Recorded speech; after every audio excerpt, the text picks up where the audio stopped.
Hello and welcome to the big picture. The last session of Parliament of the 15th Lok Sabha is midway, and as has become the trend, the first week of the session was almost a washout, with both houses remaining disrupted for most of the time.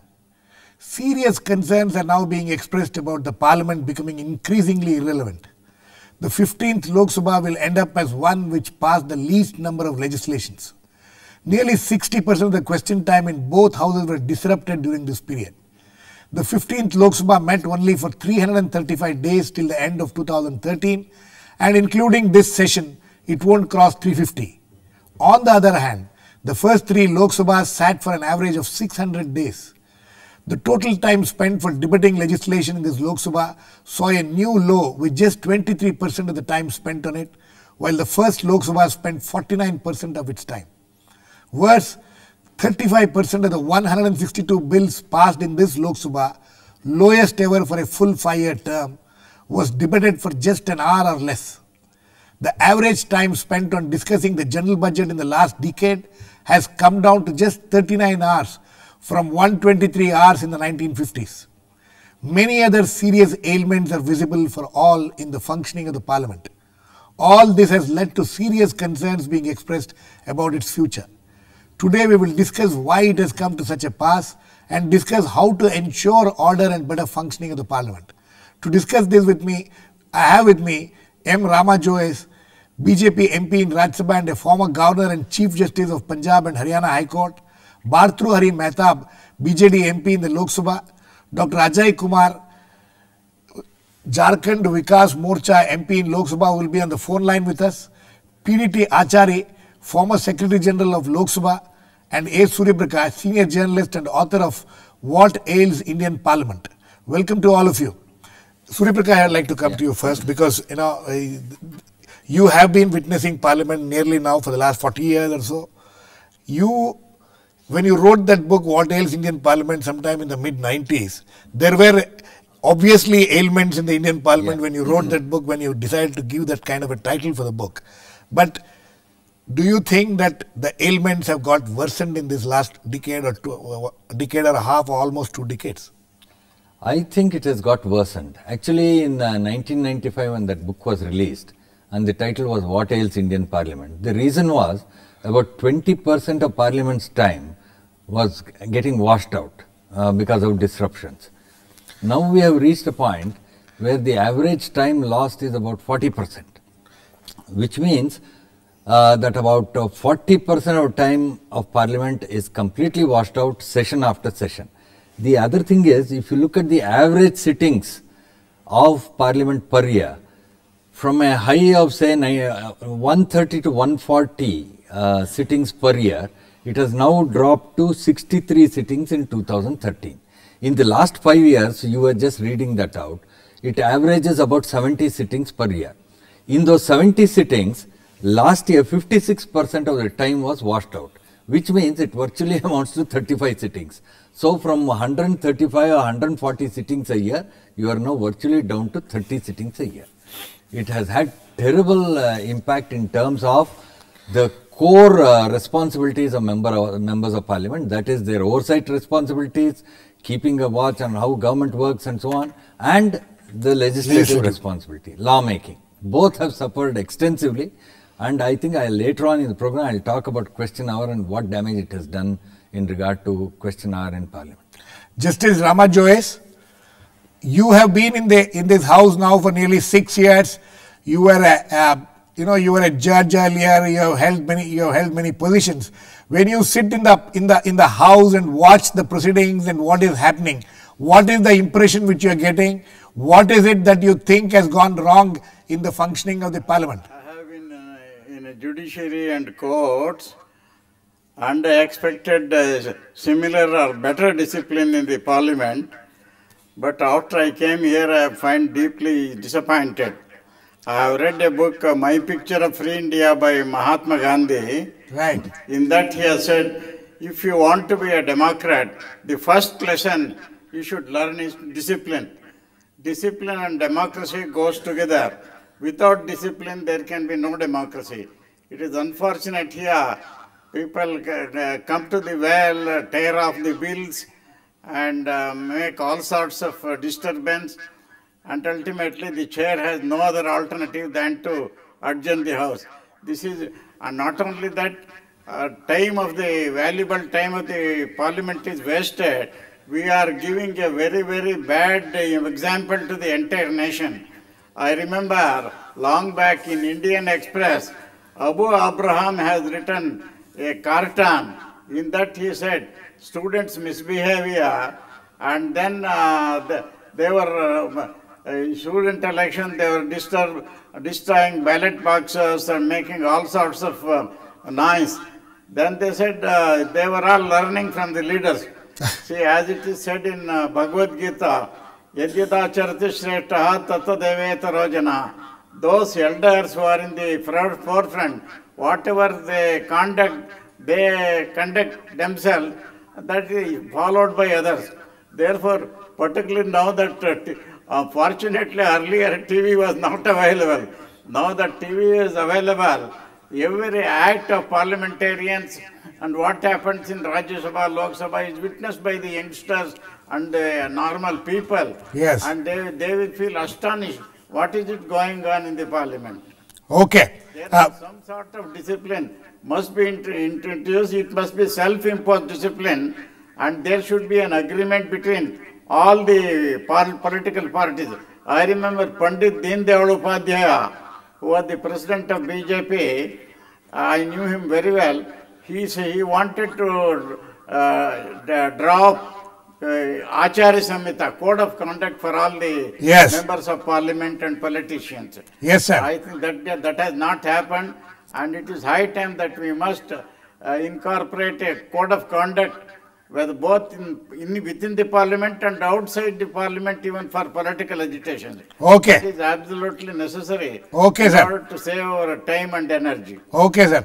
Mr. Mahtab, you know, the code of conduct, there have been a special session of the parliament in 1997 making certain pledges by all political parties.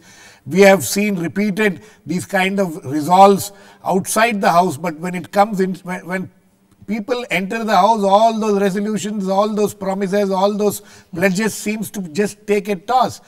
Why do you think this is happening? And this, you know, how much do you think the government is responsible? How much do you think the opposition? Because you know we regularly see this blame game. Every time there is a disruption in the house, each side blames the other. But that has not given us any resolution to the problem.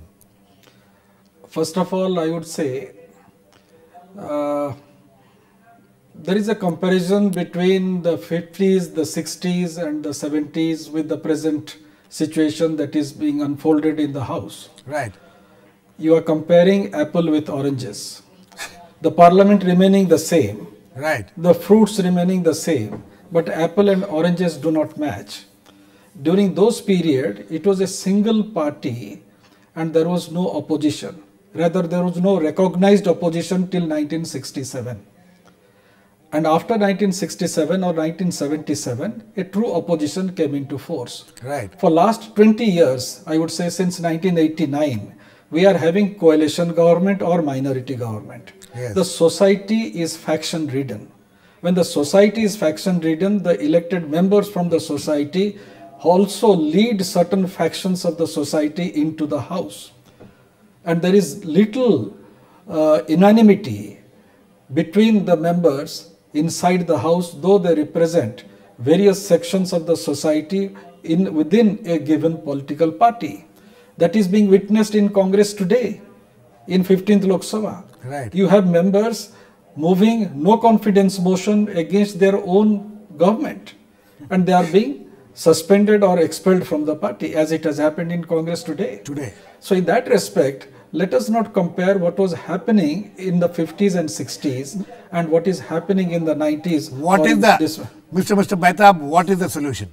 You know, we have to find a solution. Otherwise, Yes. I'm sure Yes. you agree. I'm sure Yes. you agree that there is the deterioration in standards is leading to a very serious concern. Yes. And the seriousness. Yes. The serious concern is people are losing faith in the parliamentary democracy. Right. We have to bring the house to order so that people believe in debate, in discussion and in resolution of their problems. Today Parliament is not reflecting that this is a point where we can discuss and decide for the nation. That is the whole tragedy, and to bring it to that, there is a need today to build in consensus. The autocratic nature in which certain political people behave and the adamant nature in which they behave inside the house, the obstinacy of certain leaders inside the house creates problem today. What was the necessity? I would just give an instance. Yes. What was the necessity of today in this extended session of the winter session to have such a long duration of session when everyone knows this is a lambda government and only priority should have been given to the vote on account to be passed? What was the necessity of bringing in all those bills? You have a point. There are people who Yes. feel that the last session of a Lok Sabha needs to be only only for passing this kind of vote on account and things like that. We'll discuss that. Ajay Kumar. Yes. Ajay Kumar, can you hear me? Ajay? Okay, I think we'll get back to him. Mr. Achary, let us. Do you think that the solution to some of these problems, some of the way the Parliament is functioning, can we find them in the rules and procedures of the two houses, which can be utilized by the presiding officers more effectively? See, it won't be an exaggeration to say that the Indian Parliament is facing a serious crisis today. And this crisis has been brought about not by the people outside, but the members of this house or two houses themselves.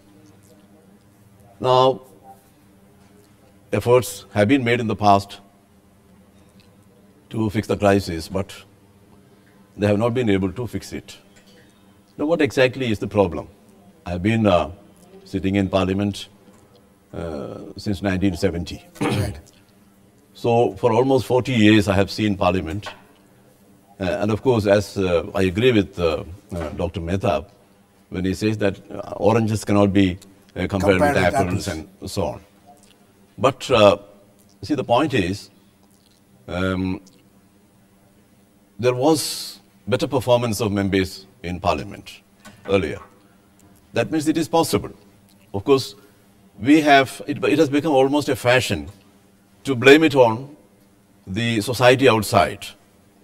The society, has become very fractious and society is divided, fragmented and all that. All kinds of things are happening in the society. So naturally, that gets reflected those in the house. Things should get reflected in the house. I agree that a lot of things are happening in the society. But then I don't agree when someone says that all that should be reflected in the house. After all, house has a certain function and it has to function within certain parameters. Now, the question is whether this house is functioning within these parameters. Certainly no. Now, why is it happening that session after session gets washed out? For the past 5 years, it has been happening with such regularity. Towards the end of the session, of course, for a few days they will sit and pass the bills and all that. But point is, I would say, I have to make 2 points in this regard. Now, you asked the other panelists about the solution. What exactly is the solution? Now, I would suggest 2 things. One is, from my observation, based on my own experience, I must say that if the head of the government involves himself more actively in the affairs of the house than it is happening or it has been happening for quite some time, I think we will be able to find a solution to many of the problems. Okay, that's point one. Second point is, I have seen that there are some members who regularly disrupt the house. There may be 4 or 5 or 6 or 10, whatever. In fact, I have also seen that mostly members, who belong to small parties, if they have a problem, they want to attract the attention of the House and the country at large. So they do that. On the contrary, in the last 2-3 sessions, we have seen as Mahtab was pointing out, the ruling party members disrupting the House. That is a new thing. That is a new thing. But normally, this has been happening. Now, they want to attract the attention of the country, of the House and the country. Now, you asked about the rules and all that. There are rules in the House.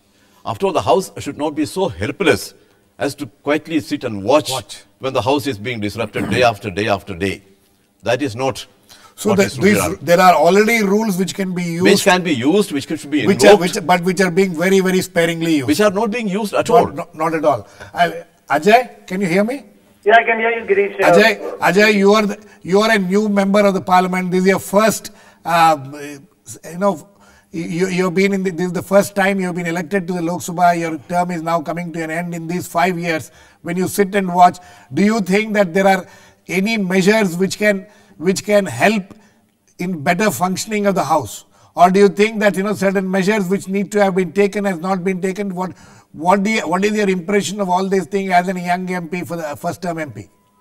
See, one thing is, Girishji, is that like my previous colleague has just said, that there's adequate power with the Speaker or the chairperson of the Rajya Sabha or the Speaker of the Lok Sabha to, take disciplinary action. Right. The other one is that, like the British Parliament has never had a single, demonstration or an adjournment. So I look at it that if you're saying reflection of society, they have been in for 300-400 years, and all these times they've never had a single event like this. So I totally disagree that it's a reflection of society. And what is necessary, I guess, is that the Parliament there should be a law which says that the Parliament will sit for 150 days a year.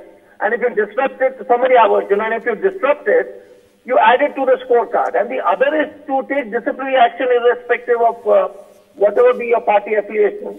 Right. And the fourth, I think, which is most important, is that the head of the government, in this case the Prime Minister, is least engaged in the parliamentary affairs. So what happened is it's like, because the job of the government is to make sure that the issues of the House is addressed. Right. But there is a total political, what you call, abdication, or at least in this Lok Sabha. So everything is on a free fall. So the Prime Minister is not available. The Prime Minister doesn't think it, and the lack of political skills, Girish, of political engagement. Right. Political, what you call negotiation, political, what you call relationship building. You have better relationship maintenance in the worst of situations, but at least from a first-time MP, and I look at Mahtab Sahib and all senior people are there, so they have a much better experience. But so I think we should pass a law to make it compulsory to sit for so many days. See, look at the disaster. There is this disability bill which is pending.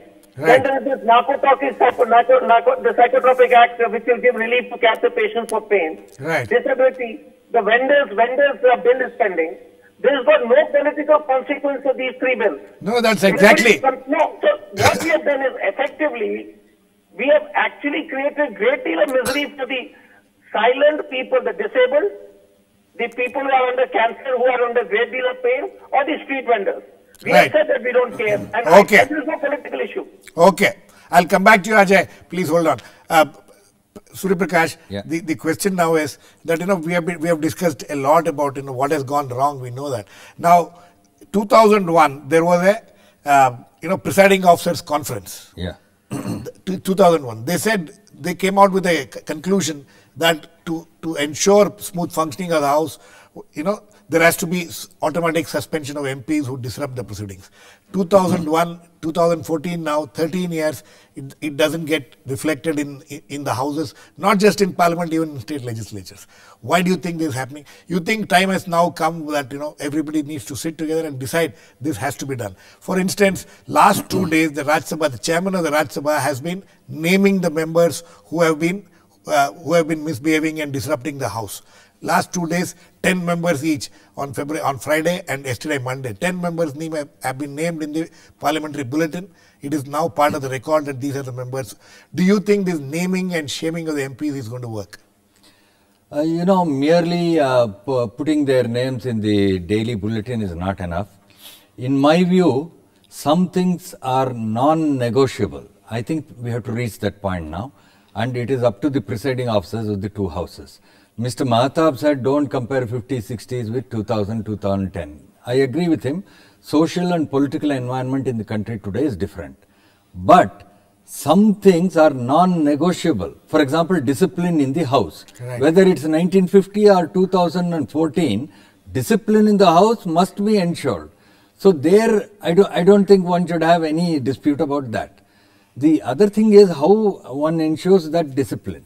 For example, in 1993, there was a speakers, presiding officers conference in which when Mr. Shivraj Patil was speaker, that they got a resolution passed in regard to code of conduct. Right. Mr. Ramajois was talking of code of conduct for MPs. Right. This is 1993, I am talking of 21 years ago. There was already a code of conduct was passed. You are talking of 2001 where some decision was taken.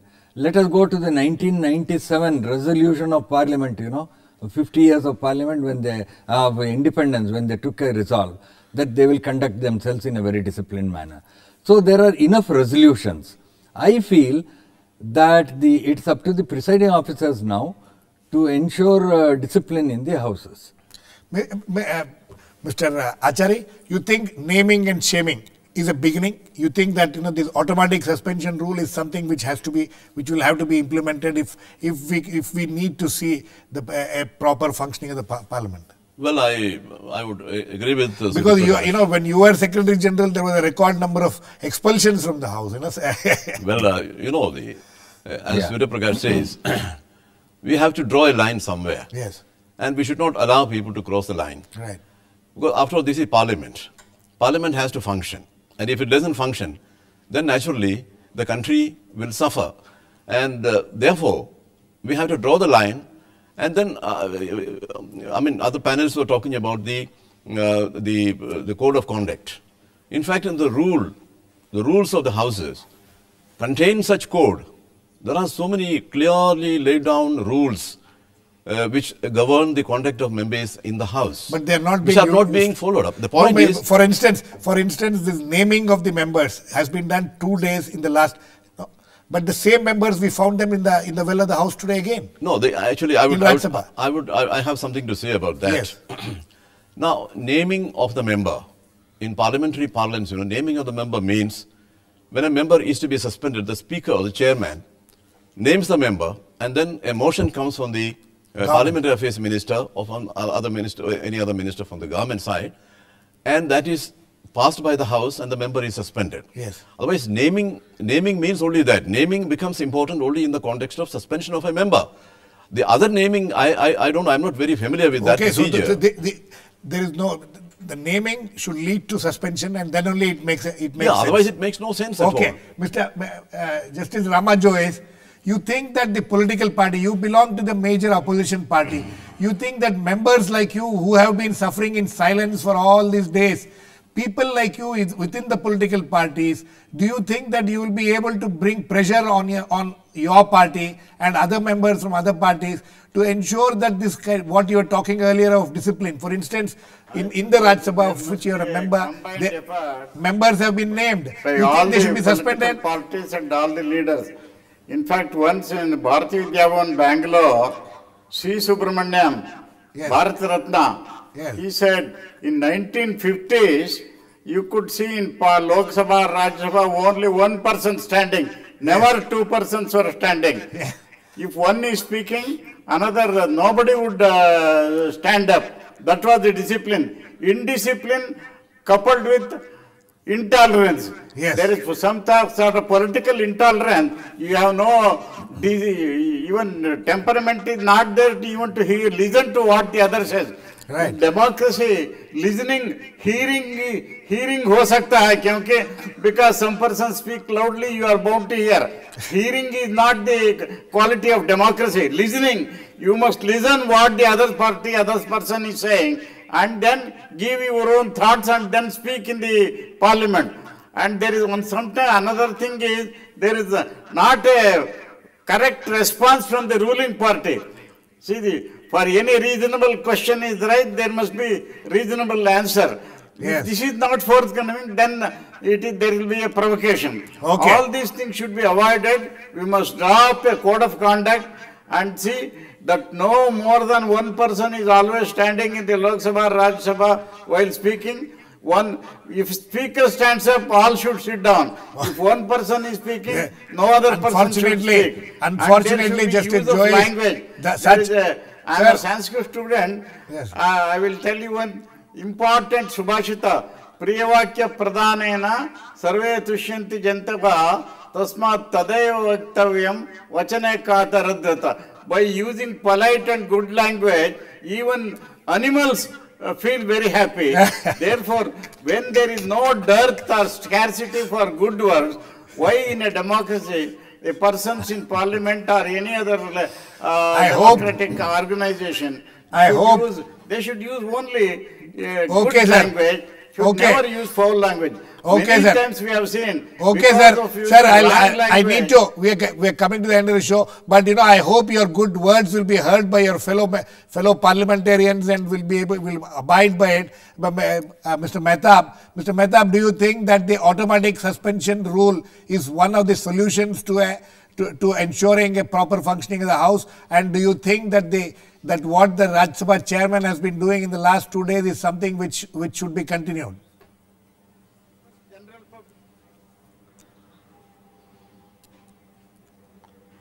Mr. Mahtab?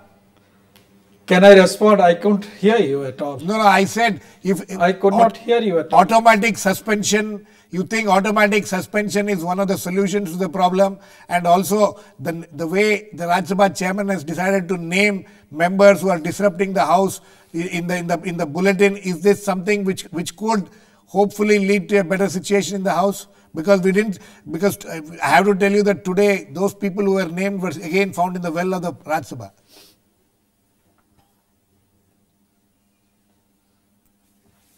Okay, Dr. Ajay Kumar, could you hear me? Dr. Ajay? Okay. Okay. Prakash? Yeah. You think that is something which we need to do as soon as possible? You think that we have come to the end of the tether virtually, and that I'll tell you, there are two reasons why I say that. One is what's happening to Parliament itself. It hardly meets, and when it meets, there's complete disruption. This is sending a very wrong message across the country, and it will lead to complete public lack of faith in the democratic process. So that is very dangerous. So therefore, the presiding officers, in my view, as a citizen, I will say they must be very firm and they have to ensure discipline to House. Second point is, because Parliament behaves this way, you are seeing the impact of that in legislatures across the country. Exactly. Do you want this to happen in all democratic bodies? Okay. Somewhere you have to draw the line and firm up on these matters. Yeah. Yes, Mr. Mahtab, quickly, last words. You think that automatic suspension is something which needs to be taken up in both houses if we have to ensure some order in the House? And you think the political parties will back the presiding officers on that? Discipline should be the first priority in every house, be it legislature or in parliament. No type of indiscipline can be tolerated at all. You think parliamentary democracy to function in a better way? No, the question... Discipline needs to be Mr. enforced. Mr. But who is going to enforce? That's what I'm coming. No, Mr. Mahtab, I'm running out of time. The question is, do you think the major political parties, even parties like yours, will back the presiding officers if they take strict, stringent action against the unruly members? That is the question. Definitely, we will back any disciplinary action is taken against some derelict members. Okay. Yeah, very quickly, Mr. Achary, last words to you. I in my earlier observation, I said the head of the government should involve himself actively in the affairs of the... Right. I will just say very a few quickly, words, so we completely run out of time. Just a few words about that. Yes.